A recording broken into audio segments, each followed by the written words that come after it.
प्रश्न क्रमांक 2. अध्यक्ष महोदय, छापल्याप्रमाणे. अध्यक्ष महोदय, यामध्ये 25-26 ला शिष्यवृत्ती योजना यावर्षी चालू झाली नाही, त्यामुळे अनेक विद्यार्थ्यांना अर्ध्यावर शिक्षण सोडावं लागलं किंवा अनेकांनी कायमस्वरूपी शिक्षण सोडलं.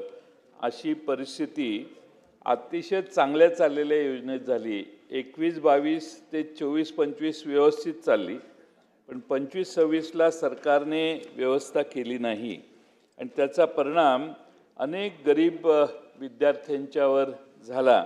आणि म्हणून सारथीमधून अशा प्रकारची योजना चालू असताना त्याला निधी न देणं हे अत्यंत चुकीचं काम मागच्या काळात झालं. माझा प्रश्न असा आहे की 25-26 मध्ये 5,96,00,000 रुपयाचं शिष्यवृत्ती वाटपाचं नियोजन केलं आहे. नियोजन केलंय हा जरा गडबड खरा शब्द नाही. नियोजन केलेलं आहे. पुरवणी मागणीत आहे का? या पुरवणी मागणीत असेल तर ती प्रत्यक्ष रिलीज कधी होणार?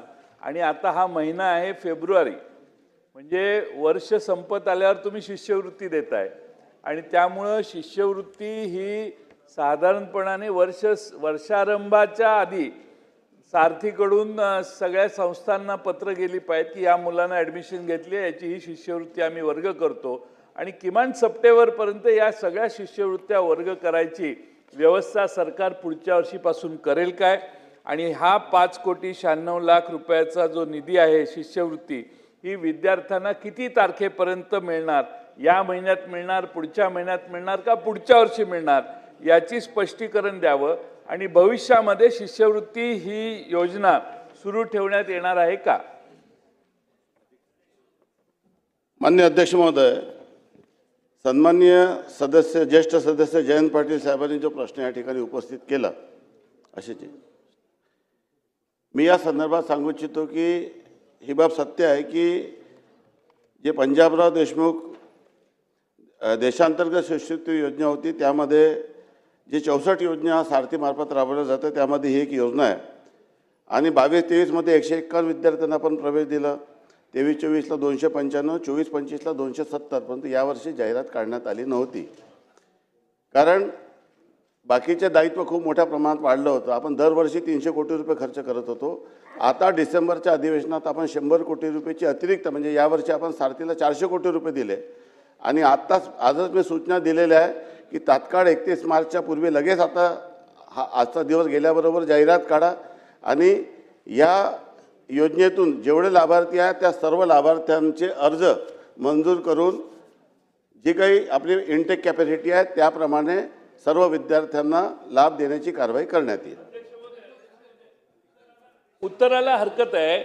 अध्यक्ष महोदय, मंत्री महोदय असं म्हणतायत, उत्तरात म्हणतायत की वाटपाचं नियोजन केले आहे आणि आता प्रत्यक्ष उत्तरात म्हणतायत की जाहिरात दिलेली नाही, आता जाहिरात देणार. म्हणजे एज्युकेशनचं, शिक्षणाचं सगळं वर्ष संपत आल्यावर तुम्ही जाहिरात देताय. म्हणजे अध्यक्ष महोदय, या पंजाबराव देशमुख देशांतर्गत शिष्यवृत्ती योजनेत सारथीने जे प्रस्ताव केलेले आहेत ते प्रस्ताव तुम्ही वेळेवर मंजूर करत नाही. न केल्यामुळं तुमच्यावर, सरकारवर परिस्थिती येते, ती काय हरकत नाही. पण हजारो विद्यार्थ्यांचं नुकसान तुम्ही का करताय? आणि सारथीमधून शिक्षण घेऊन आपण शिकू शकतो असं लोकांची स्वप्न आता व्हायला लागलेली आहेत. आणि असं असताना तुम्ही जाहिरातच दिली नाही आणि पैसे देतो असं मोगम म्हणताय. मला स्पेसिफिक माझा प्रश्न आहे की आपण जाहिरात कधी देणार आणि हे पैसे कधी ट्रान्सफर करणार? आणि या पैशापेक्षा जास्त शिष्यवृत्तीचे अर्ज आले तर त्या पैशाची प्रोव्हिजन तुम्ही कशी करणार? मी अध्यक्ष महोदय आपल्या उत्तरातच सांगितलं की मागच्या वर्षीचं दायित्व खूप वाढलं होतं म्हणून सारथीने ती जाहिरात काढली नव्हती. परंतु आपण लगेच या जाहिराती आता 31 मार्च व्हायचा, जे विद्यार्थी ज्यांनी ऑलरेडी प्रवेश घेतलेला आहे त्या वास्तविकता अशी आहे की याच्यामध्ये 300 विद्यार्थ्याची कॅप आहे. परंतु 300ची कॅप असताना लोकांचे अर्ज कमी आले. मी आपल्याला सांगतो की 22-23 ला 151, 23-24 ला 295 आणि 24-25 ला 270. त्यामुळे आता यावर्षी जी आपली इंटेक आहे त्या 100% लाभार्थ्यांचे परत अर्ज बोलवण्यात येईल. 31 मार्चच्या पूर्वी ही प्रक्रिया करण्यात येईल आणि या विद्यार्थ्यांना जी काही त्यांची